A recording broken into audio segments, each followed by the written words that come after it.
여러분, 치매하면 딱 떠오르는 병 뭐죠? 아마 대부분 알츠하이머라고 하실 거예요. 그쵸? 근데요, 그건 정말 빙산의 일각에 불과합니다. 오늘은 우리가 잘 몰랐던, 어쩌면 처음 들어보는 치매의 다른 얼굴들을 하나하나 제대로 파헤쳐 보려고 합니다. 자, 여기 숫자가 하나 있습니다. 50%. 이게 뭘 의미하는 숫자일까요? 장담하건대 이 숫자의 의미를 알고 나면 여러분이 지금까지 치매에 대해 막연하게 가지고 있던 생각이 완전히 바뀔지도 모릅니다.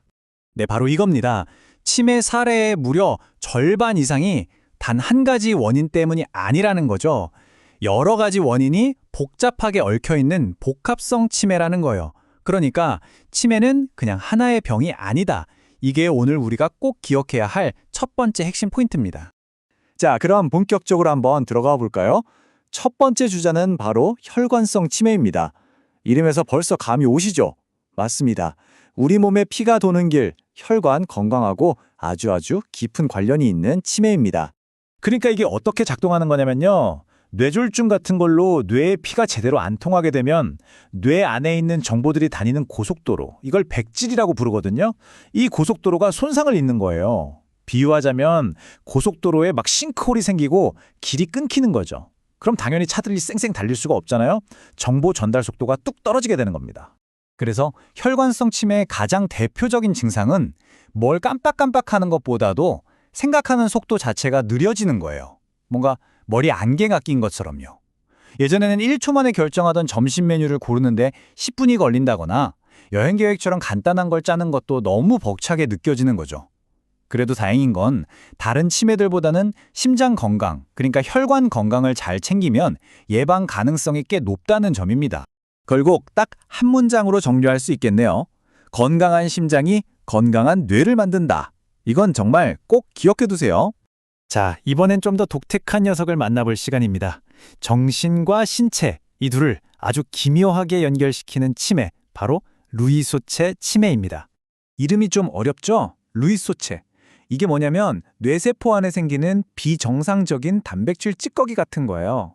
근데 정말 놀라운 건 이 단백질이 바로 파킨슨병을 일으키는 그 단백질과 똑같다는 겁니다.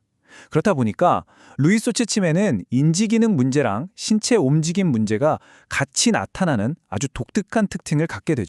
이 루이소체 치매가 왜 진단하기 어렵냐면요. 증상이 정말 롤러코스터를 타거든요. 방금 전까지 멀쩡하게 대화하다가 갑자기 멍해지기도 하고, 또 어떤 때는 없는 사람이나 동물이 눈앞에 너무나 생생하게 보인다고 하세요. 이게 환시죠. 여기에 몸은 떨리고 뻣뻣해지는 파킨슨 증상까지. 와, 정말 환자도 가족도 혼란스러울 수밖에 없겠죠. 그러니까 루이소체 치매의 핵심은 이거예요. 이건 단순히 기억의 병이 아닙니다. 현실을 인식하는 지각과 내 몸을 움직이는 운동, 이 두 가지가 동시에 무너지는 병이라는 거죠.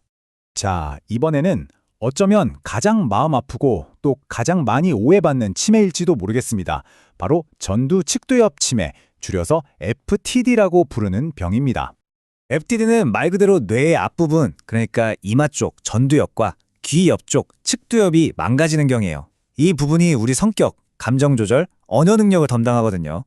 유명 배우 브루스 윌리스가 이 병을 앓고 있다고 해서 많이 알려졌죠. 다른 치매랑 가장 큰 차이점은 보통 40대에서 60대, 비교적 젊은 나이에 시작된다는 겁니다. 근데 왜 이 병이 오해받기 쉽다고 했을까요? 한번 상상해 보세요. 기억력은 멀쩡해요. 근데 어느 날 갑자기 내 가족이 완전히 다른 사람이 된 거예요.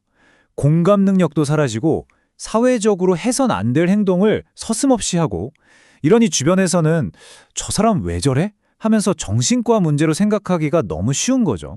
어떤 보호자분이 이런 말을 하셨어요. 가장 힘든 건 뭔가를 잊어버리는 거 아니었어요. 매일 모르는 사람과 함께 사는 것 같은 그 느낌이었죠. 이 말 한마디가 FTD를 겪는 가족들의 고통을 다 보여주는 것 같지 않나요? 기억이 사라지는 것보다 사랑하는 사람의 영원히 사라지는 걸 지켜보는 기분일 테니까요. 자, 이번엔 치매 연구계의 신상, 가장 최근에 등장한 새로운 개념입니다. 바로 LATE라는 치매에 대해서 알아볼게요.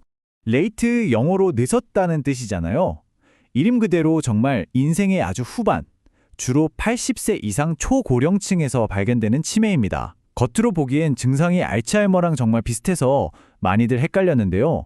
알고 보니 원인이 달랐던 거죠. 알츠하이머의 주범인 아밀로이드가 아니라 TDP-43이라는 완전히 다른 단백질이 문제였던 겁니다.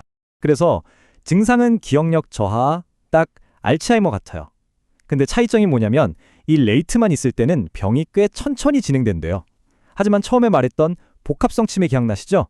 알츠하이머랑 이 레이트가 같이 오면 진행 속도가 어마어마하게 빨라진다는 겁니다. 가장 큰 문제는 아직까지는 돌아가신 후에 뇌를 부검해야만 레이트였구나 하고 확진할 수 있다는 점이에요. 자, 그럼 오늘 나온 치매들 한번 쭉 정리해 볼까요? 뇌혈관이 막혀서 생각이 느려지는 혈관성 치매, 헛것이 보이고 몸이 굳는 루이수체 치매, 기억력 대신 성격이 변하는 전두측 뇌엽 치매, FTD, 그리고 초고령층의 알츠하이머와 닮은 꼴, 레이트까지. 어떠세요?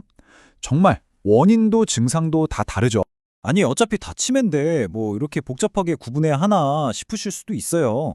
근데 이게 정말로 중요합니다. 왜 그런지 마지막으로 딱 짚어드릴게요. 정확한 진단이 중요한 이유. 첫째, 환자에게 딱 맞는 돌봄 계획을 세울 수 있습니다. 둘째, 어떤 치매에는 독이 되는 약을 피할 수 있게 해줘요. 셋째, 연구자들이 각각의 원인에 맞는 신약을 개발하는데 아주 중요한 단서가 됩니다. 그리고 마지막으로 우리 가족이 왜 이러는 걸까 하는 혼란 속에서 벗어나서 앞으로를 준비할 수 있는 명확한 지도를 손에 쥐게 되는 거죠. 오늘 이야기를 통해 우리는 치매가 하나의 병이 아니라는 걸 확실히 알게 됐습니다. 저마다 다른 원인, 다른 증상을 가진 수많은 얼굴들이 있었죠. 그렇다면 마지막으로 이런 질문을 던져보고 싶습니다.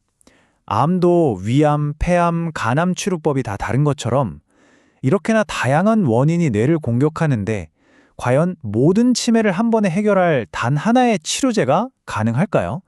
어쩌면 우리가 치매 정복이라는 목표를 향해 가는 길 자체를 완전히 새로 그려야 하는 건 아닐까요?